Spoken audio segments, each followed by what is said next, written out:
Finally, the complete selection modification Delta gear is in my possession. Looks like it's time to do a review. This is Actar's reviews, from anime to figures and beyond. Hey, this is Actar, and today I'm back to review the rather contentious complete selection modification Delta gear from everyone's favorite Kamen Rider series, Kamen Rider Faiz. Hot off the heels of the super impressive CSM Kaiser gear that featured a whole host of improvements over the CSM Faiz gear, including having a ringtone, flip open activation sound,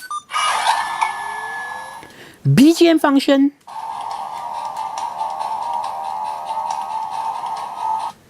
and the henshin function,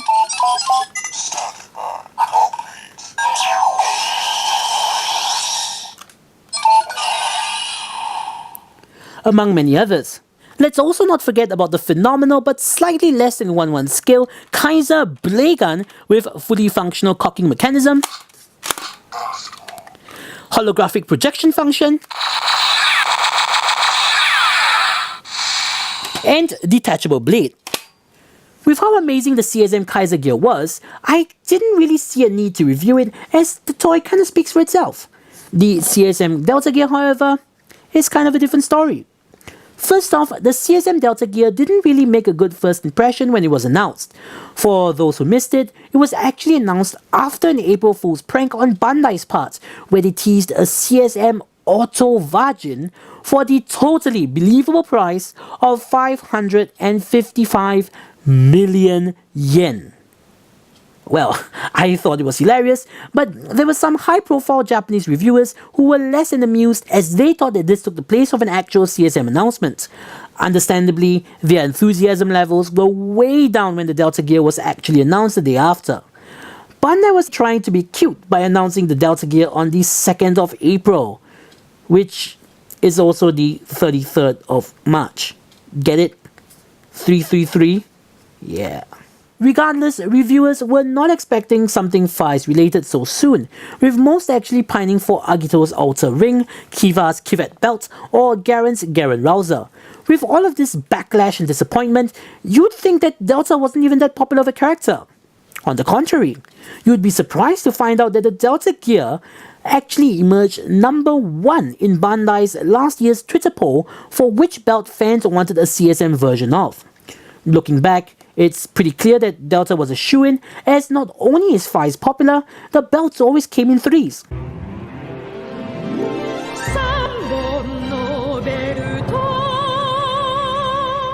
Once Kaiser was released, it was only a matter of time before Delta got a release too. Now that the CSM Delta gear has been released, it has once again been hit with another round of controversy. For you see, people just cannot get the voice recognition function to work. Henshin. Henshin. Henshin. After going through all the Japanese video reviews and playing around with the Delta driver so much that I went through 3 sets of AAA batteries within a week, I can confidently say that, yeah, while the voice recognition system is not perfect, most of the issues that people are facing can be mitigated, if not circumvented. With all that out of the way, let's get this review started with the Delta phone. First, the build and appearance. As you can see, the CSM version is vastly different from the DX one. While the complete selection modification line started off as giving the DX toys a brand new paint job and belt extensions so that adult collectors could wear them and not despair at the fact that they were no longer children, it has since evolved into the second coming of the complete selection line. Brand new molds with a ton of additional sounds and features to allow you to recreate the show experience as closely as possible. In my opinion, this didn't really start until the CSM Faiz gear. Thanks to the fact that the mold of the DX Faiz gear was destroyed in a factory fire, they had to use the CS mold as a base, adding brand new electronics like a wireless communication function and a projection function into the pointer and shot, as the CS pointer and shot didn't contain any electronics to begin with. Because of that decision, Bandai had to upsize the Kaiser gear and Delta gear so that they scaled properly with the CSM Faiz gear. As there was no Kaiser or Delta gear released in the original CS line, all the molds had to be created from scratch, hence the inflated price.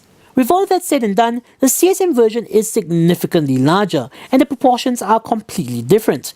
Notice for instance that the length of the connection port is far shorter on the CSM version. Other than that, all the white lines have been painted in, the translucent orange has been painted a metallic orange, and the screen is now accurate, with a layer of plastic overlaying a printed image. Do also note that all of the screw holes are covered up, and the black is now matte instead of glossy, making it far more resistant to accumulating fingerprints and scratches and giving the CSM version a far more premium feel. Essentially, the CSM version is as close to the show prop as you're gonna get.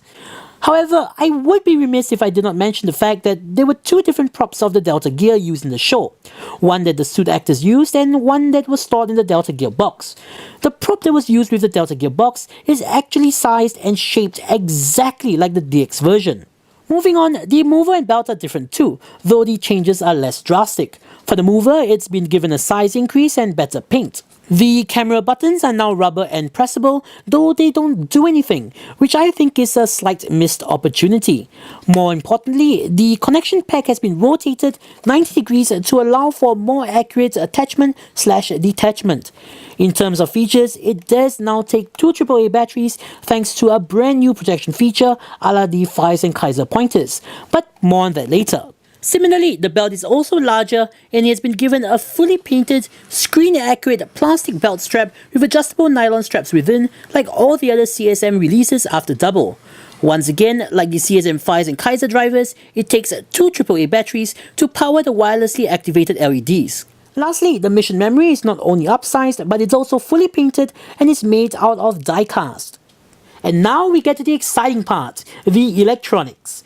To preface this part, you're going to notice two things with regard to the CSM Delta phone speaker. Number one, that it is far higher quality than the DX versions. However, it's also slightly softer. For you see, Bandai has a safety standard when it comes to roleplay toys that are phone-shaped, or, well, are supposed to be phones. Essentially, because there is a possibility that children would place them up against their ears, the volume of the speakers are intentionally lowered to prevent unintentional damage. One could make the argument that the CSM Fires and Kaiser phones were exempt from this rule, and that the CSM Delta gear is sold to adults ages 15 and up, but to be fair, you do put the Delta phone up to your ear if you want to emulate what they do on the show. With that cleared up, let's start off by taking a look at the Delta phone on its own.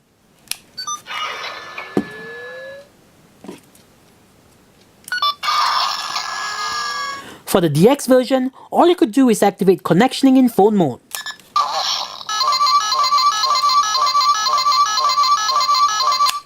For the CSM Delta phone, however, you have a myriad of functions to play around with. Firstly, you do still have connectioning.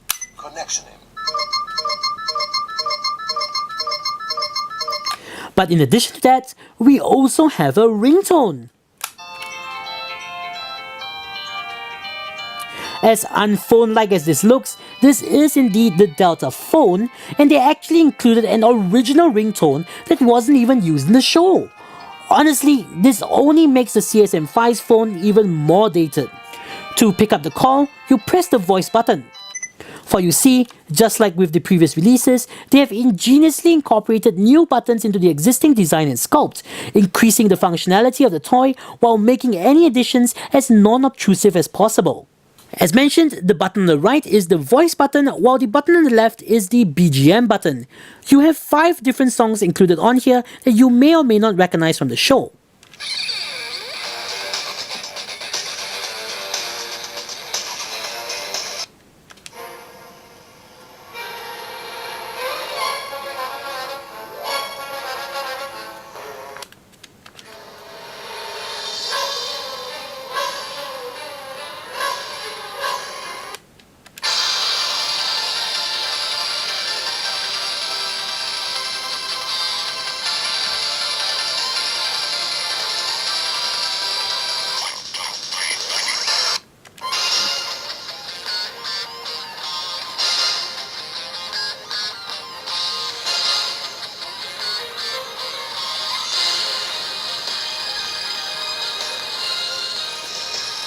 You can also have them play automatically when you henshin by queuing them up by pressing and holding the button down.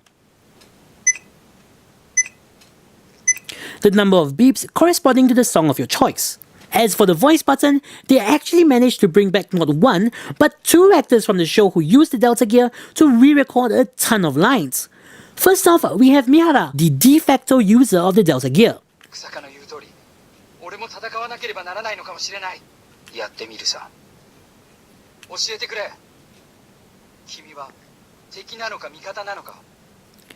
And by pressing and holding the button down, we have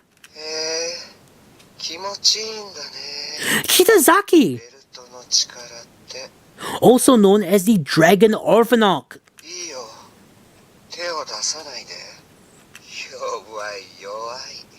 The interesting thing about the voice button is that it also acts as a profile selector of sorts, and it will come into play again very soon. By choosing either Mihara or Kitazaki, you'll also change other features and functions as well. The first of which is the additional sound effects you get when you press both buttons together. In Mihara mode, you'll hear the demon's threat sound, which is the sound of the electric power users addicted to the Delta Gear attain. In Kitazaki mode, you get the Orphanok henshin, speaking, and de-henshin sound.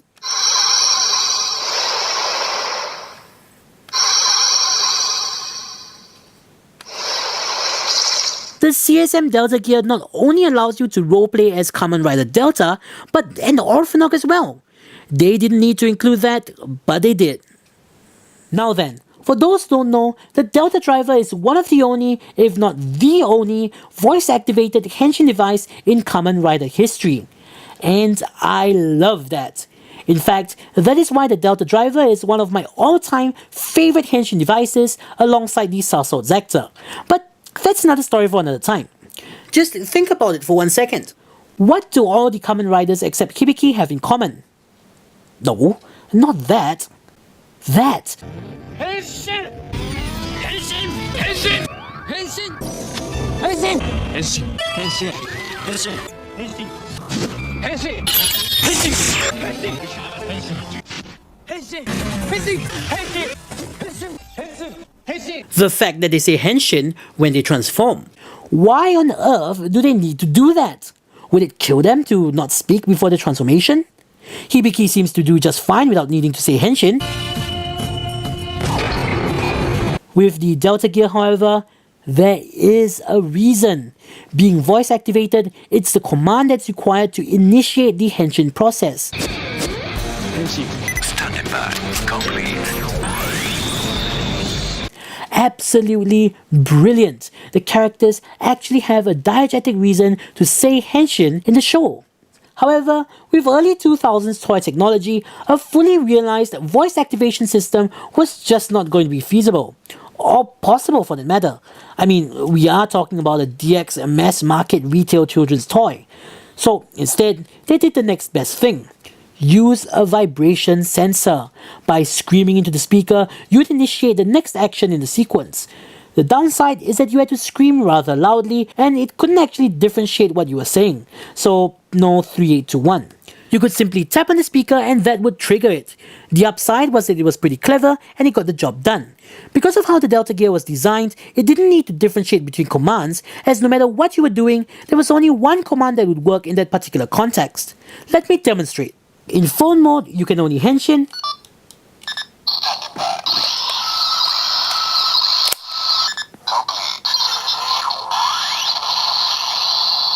In blaster mode, you can only activate burst mode.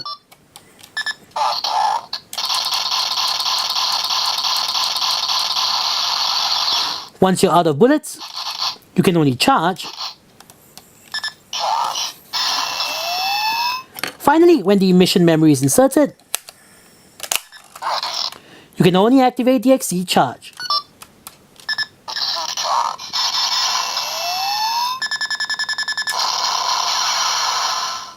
And that was all that it needed to do. But by today's standards, that's not gonna cut it. With that said, turning our attention back to the CSM, Bandai has finally incorporated a fully functional mic into the CSM Delta phone.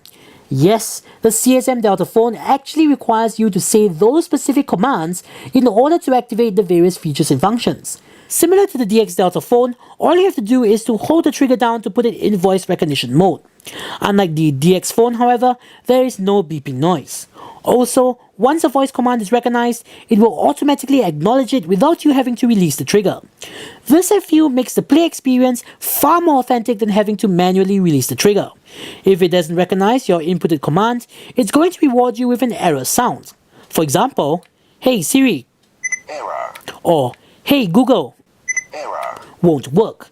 Do write in the comments if I triggered your voice assistant. The problem is, many people are getting errors even though they say the right commands. The thing is, while it is far more advanced than the DX Delta phone's vibration sensor, unlike the cloud-based neural network voice recognition software that we are used to interacting with on a daily basis via our modern-day smartphones, the CSM Delta phone's mic is ultimately that of a toys. It doesn't allow for much room or variation when it comes to the pitch, pronunciation, or volume of the command. That being said, it's not as bad as many are making it out to be, and there are some things you could do to help it along. After experimenting with the voice recognition function for quite some time and watching many YouTube videos of reviewers struggling with it, I figured out that the louder you speak, the harder it is for the mic to understand what you're saying. Unlike the DX Delta gear that relies on sound vibration, the CSM version has a proper mic in it, and if you speak too loudly, all you're going to do is blow the mic out. In fact, I was even able to get it to recognize my voice just by whispering. Also, as with most recent CSM releases, the CSM Delta gear also includes a dehenshin function.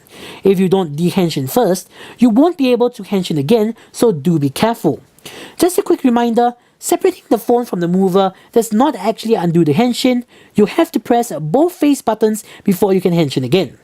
Likewise, connecting the phone to the mover without henshining first does not work either. Error. Error. Now that the trigger release function is freed up, Bandai went the extra step to allow you to customize your henshin experience even further. If you continue holding down the trigger after hearing "standing by," the standby sound won't play. If you hold down the trigger when inserting the phone into the mover, the henshin sound will be played at the same time as complete for a faster transformation. Of course, you're free to mix and match. All I can say is, damn, that is some maniacal attention to detail. So let's hear the henshin twice. Once standard and once without the standby sound with the shortened henshin with the background music queued up. Henshin. Standing by. Complete.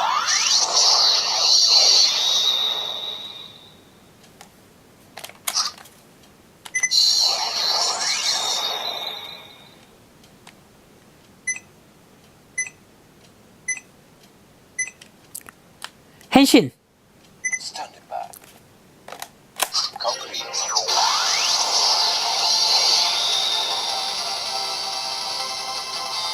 Alrighty, now that we are in blaster mode, let me just say that it is a really impressive size, making the DX version feel more like a toy than ever before. The angle of the grip has also been slightly changed, making it feel much more natural to hold. Something else that makes the CSM version stand apart from the DX version is the weight. Thanks to the batteries and projection system in the mover, the CSM version weighs a ton. While the connection port is nowhere near as long as the DX versions, it's just as secure, if not more so. If you ask me, the click that you get upon inserting it is far more satisfying. Here we have the standard fire Blast mode. that gives us 12 rounds of ammunition.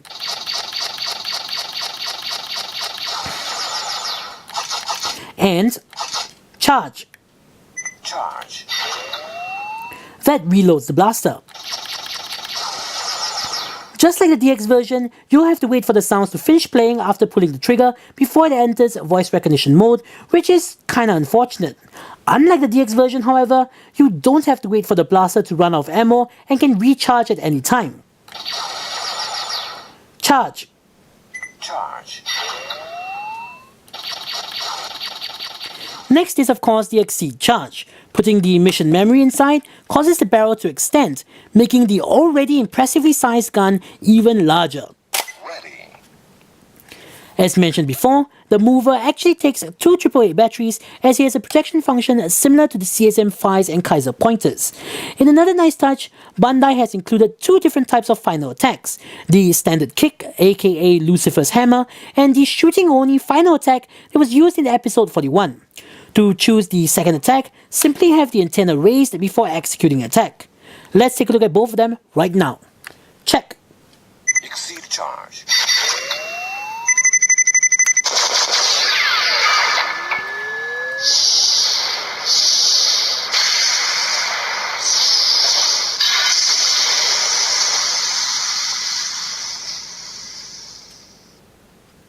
Check.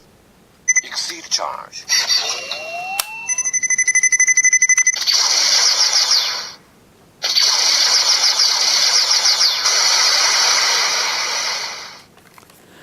One of my personal nitpicks is that while there is a projection function in the barrel of the gun, normal gunfire doesn't trigger it, unlike with the Kaiser blade gun.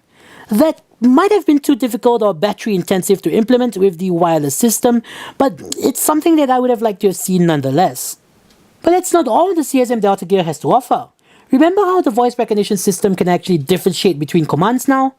Yep, the jet sliger commands are all programmed in it. All 3 of them. Even the ones that weren't used in the show. 3814. Jet Sliger, get into the action. 3846. Jet Sliger, take off.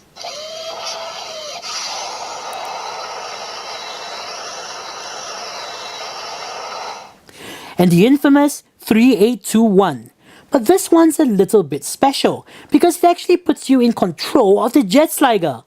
Well, to a limited extent. Once you enter the code, the jet sliger's engine sounds will play for a minute or 2 until you press the 2 face buttons at the same time. During this time, you'll receive infinite ammo, and by raising the antenna, you can fire the jet sliger's missiles. How cool is that? Let's try that out right now. 3821. Jet Sliger, come closer.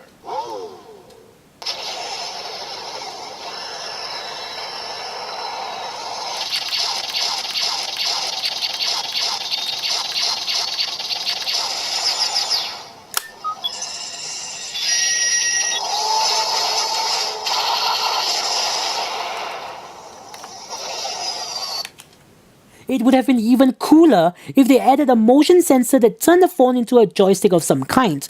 But believe me, this is more than enough.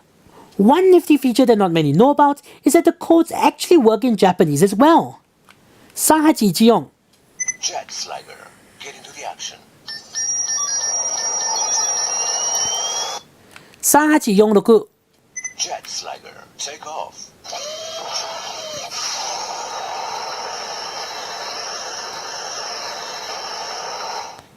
3821. Jet Sliger, come closer. But we're not done just yet. If for some reason you've tried everything you could to get the voice recognition system to work and it just won't recognize your voice, or if you're in a noisy or crowded area like say a cosplay event, Bandai has you covered. They give you 2 ways to circumvent the voice recognition system.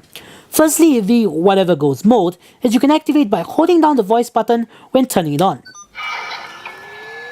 You'll know you've activated this mode when the antenna doesn't light up.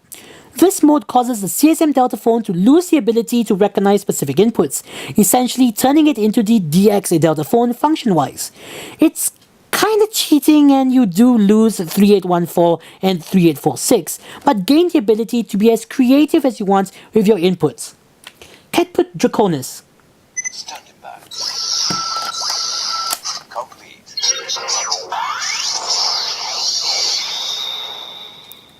You can still activate 3821 by disconnecting the phone from the mover after you've henshined, just like how Kitazaki did. Open the pod bay doors, Hal. Jet Sliger, come closer. Speaking of Kitazaki, the second way to circumvent the voice recognition system is far cooler. Why do the work when you can get the professionals to do it for you? Yes, by pressing down the voice button while holding down the trigger, you can get either Mihara or Kitazaki to enter the commands for you. This also unlocks additional grunts and screams during the exceed charges. Standing by. Complete.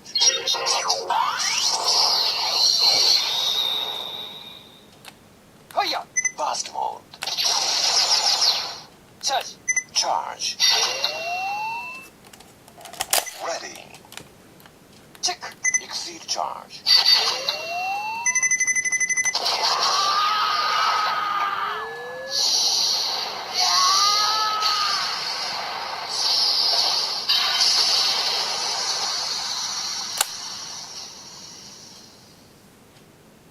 Check. Exceed charge.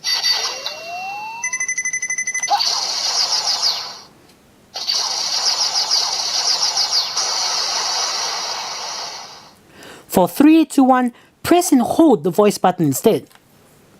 3, 8, 2, 1. Jet Slugger. Come closer.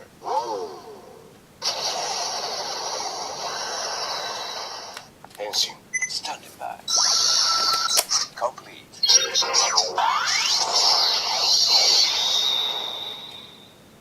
Fire. Burst mode. Charge. Charge. Ready. Check. Exceed charge.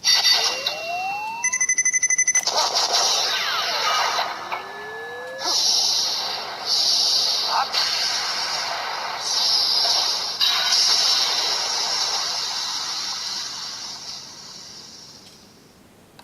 Check. Exceed charge.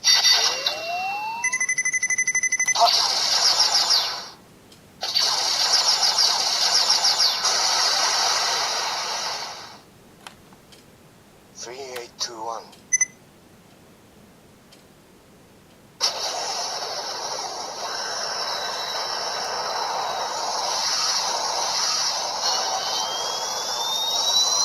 Last but not least, the belt itself. Unlike the Fires and Kaiser drivers, the Delta driver is nothing more than storage for the mission memory. While it does have the same wireless lights up function, unlike the Fires and Kaiser drivers, the belt also lights up during the dehenshin, and the lights have a nice fade out effect. Henshin. Standing by. Complete.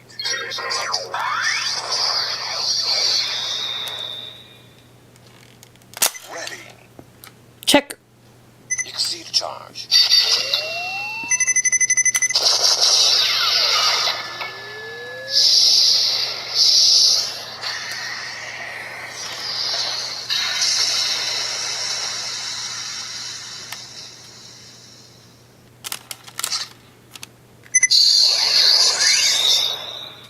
Once turned on, the wireless receiver has a standby time of 5 minutes.